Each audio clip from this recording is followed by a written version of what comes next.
Hello, നമസ്കാരം. എന്തുണ്ട് വിശേഷം? എല്ലാവർക്കും സുഖമല്ലേ? അപ്പോൾ ഞാനിന്ന് വന്നിട്ടുള്ളത് നിങ്ങളുടെ റിലേഷൻഷിപ്പിൽ ഇപ്പോൾ എന്താണ് സംഭവിച്ചുകൊണ്ടിരിക്കുന്നത് എന്ന് നോക്കാൻ വേണ്ടിയിട്ടാണ്. എന്താണ് നിങ്ങളുടെ റിലേഷൻഷിപ്പിൽ ഇപ്പോൾ സംഭവിച്ചുകൊണ്ടിരിക്കുന്നത് നോക്കാം.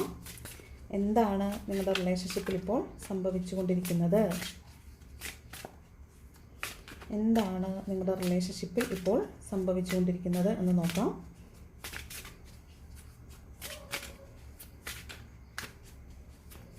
പോസിറ്റീവായിട്ടിരിക്കണേ. നോക്കാം എന്താണ് നിങ്ങളുടെ റിലേഷൻഷിപ്പിൽ ഇപ്പോൾ സംഭവിച്ചുകൊണ്ടിരിക്കുന്നത്. പേജ് ഓഫ് സ്വേർഡ്സ് ആണ്, തനി ആവർത്തനം എന്നാണ്. ഓക്കെ, അതായത് നിങ്ങളുടെ റിലേഷൻഷിപ്പിൽ നിങ്ങളുടെ പേഴ്സണ് നിങ്ങളുടെ മുമ്പോട്ട് അല്ലെങ്കിൽ റിലേഷൻഷിപ്പിനെ മുന്നോട്ട് കൊണ്ടുപോകാൻ വേണ്ടി ആക്ഷൻ എടുക്കണം എന്ന അതിയായ ആഗ്രഹമുണ്ട്. പക്ഷേ ഇതിന് തൊട്ട് മുൻപ് നടന്നിട്ടുള്ള ചില സംഭവങ്ങൾ അയാളെ പൂർണ്ണമായും തളർത്തി കളഞ്ഞിട്ടുള്ള കാര്യമാണ്. അയാൾ ഒരു 10 ഓഫ് സോർഡ് എന്ന് പറഞ്ഞാൽ ഹൃദയം മുഴുവൻ, അല്ലെങ്കിൽ ഹൃദയമല്ല ശരീരം മുഴുവൻ 10 വാളുകൾ തറച്ച് വീണുപോയ ഒരു സാഹചര്യം ഉണ്ടായിട്ടുള്ള ഒരു സാഹചര്യം കഴിഞ്ഞിട്ടാണ് ഇയാൾ വന്നിട്ടുള്ളത്. അപ്പോൾ തീർച്ചയായിട്ടും അയാളൊരു പാഠം പഠിച്ചിട്ടുണ്ട്. അതുകൊണ്ട് അത് ആവർത്തിക്കുമോ എന്നൊരു ഭയം ഇയാൾക്ക് ഉണ്ട്. അതായത് മുൻപ് നടന്നിട്ടുള്ള സാഹചര്യങ്ങൾ ഇയാളെ ഭയപ്പെടുത്തുന്നുണ്ട്. ഇപ്പോൾ കാറ്റ് അനുകൂലമല്ല, അതുകൊണ്ട് തൽക്കാലം ഒന്ന് ക്ഷമിക്കാം, അല്പസമയത്തിന് ശേഷം തീരുമാനമെടുക്കാം എന്ന് വിചാരിക്കുന്നതായിട്ടാണ് കാണുന്നത്. അപ്പോൾ നിങ്ങളുടെ റിലേഷൻഷിപ്പിൽ ഇപ്പോൾ ഒരു ചലനം ഉണ്ടാവില്ല. രണ്ടാമത്തത് ഏസ് ഓഫ് കപ്സ് ആണ്. നിങ്ങളുടെ പേഴ്സൺ നിങ്ങളോട് അതിയായ സ്നേഹം തോന്നുന്നുണ്ട്. ഒരു സ്പിരിച്വൽ ആൻഡ് ഇമോഷണൽ കണക്ഷൻ നിങ്ങളോട് ഫീൽ ചെയ്യുന്നതായിട്ട് തോന്നുന്നുണ്ട്. വളരെ പുതിയൊരു തുടക്കം നിങ്ങളിലേക്ക്, നിങ്ങളുടെ റിലേഷൻഷിപ്പിൽ വളരെ നല്ലൊരു തുടക്കം ഉണ്ടാകുന്നതായിട്ട് കാണുന്നുണ്ട്. എന്നാൽ കിങ് ഓഫ് സോർഡ്സ് ആണ്. നിങ്ങൾക്ക് ക്ലാരിറ്റി വരുന്നുണ്ടായിരിക്കും.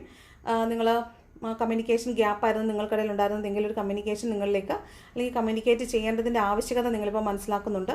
അതുപോലെ നിങ്ങൾക്ക് വളരെ പക്വമായ തീരുമാനങ്ങൾ എടുക്കാനായിട്ട് സാധിക്കുന്നുണ്ടാകും. പക്ഷേ നിങ്ങൾക്ക് തീരുമാനം എടുക്കാൻ ആഗ്രഹമുണ്ടെങ്കിലും നിങ്ങളുടെ ഈഗോ അതിന് സമ്മതിക്കുന്നില്ല. അത് നിങ്ങളുടെ ആകാം, നിങ്ങളുടെ പേഴ്സൻ്റെ ആകാം.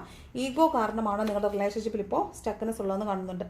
ഇതാണ് പേജ് ഓഫ് സോഡിന് തൊട്ട് മുമ്പുള്ള കാർഡ്, 10 ഓഫ് സോഡ്. ചിലപ്പോൾ ഈ അവസ്ഥയിലൂടെ നിങ്ങൾ കടന്നു പോയിട്ട് അധിക നാളായിട്ടുണ്ടാവില്ല. അപ്പോൾ നിങ്ങൾക്ക് കടുത്ത മനോവിഷമവും വേദനയും ഡിപ്രഷനും ഒക്കെ നിങ്ങൾ കടന്നിട്ടാണ് വന്നിട്ടുള്ളത്. അതുകൊണ്ട് നിങ്ങൾക്ക് ഭയമായിരിക്കാം ഈ റിലേഷൻഷിപ്പിലേക്ക് പോകാൻ. നിങ്ങൾക്കല്ല, നിങ്ങളുടെ പേഴ്സൺ, നിങ്ങളുടെ ബന്ധത്തിൽ ഇങ്ങനെയൊക്കെ സംഭവിച്ചിട്ടുണ്ടാകാം. ഈ വീഡിയോ കാണുന്നതിൽ കൂടുതൽ പേരും സോൾമേറ്റ്സ് ആകാനുള്ള സാധ്യത വളരെ കൂടുതലാണ്. നിങ്ങളിലേക്ക് ഒരു റീയൂണിയൻ വരുന്നുണ്ട് എന്നാണ്. ചിലപ്പോൾ ഇന്നേ ദിവസം അത് നടന്നിട്ടുണ്ടാകാനും സാധ്യതയുണ്ട്, റീയൂണിയൻ നടന്നിട്ടുണ്ടാകാനും സാധ്യതയുണ്ട്. അവിടെ ഒരു ഹൈ പ്രീസ്റ്റസിൻ്റെ എനർജി ഉണ്ട്. പക്ഷേ നിങ്ങൾ സൂക്ഷിക്കണം, അവിടെ എന്തൊക്കെയോ നിഗൂഢതകൾ ഉണ്ട്. നിങ്ങൾക്കറിയാത്ത എന്തൊക്കെയോ രഹസ്യങ്ങൾ നിങ്ങൾക്ക് പിന്നിൽ നടക്കുന്നതായിട്ട് കാണുന്നുണ്ട്. നിങ്ങളുടെ റിലേഷൻഷിപ്പിനകത്ത് നിങ്ങൾ അറിയാത്ത എന്തൊക്കെയോ കാര്യങ്ങൾ ഉള്ളതുകൊണ്ടാണ് നിങ്ങളുടെ റിലേഷൻഷിപ്പ് സ്റ്റക്കായി പോയിട്ടുള്ളത്. ഒരു കാർമിക് റിലേഷൻഷിപ്പാണ് നിങ്ങളുടെ. അത് ശേഷം മാത്രമേ അത് ബാക്ക്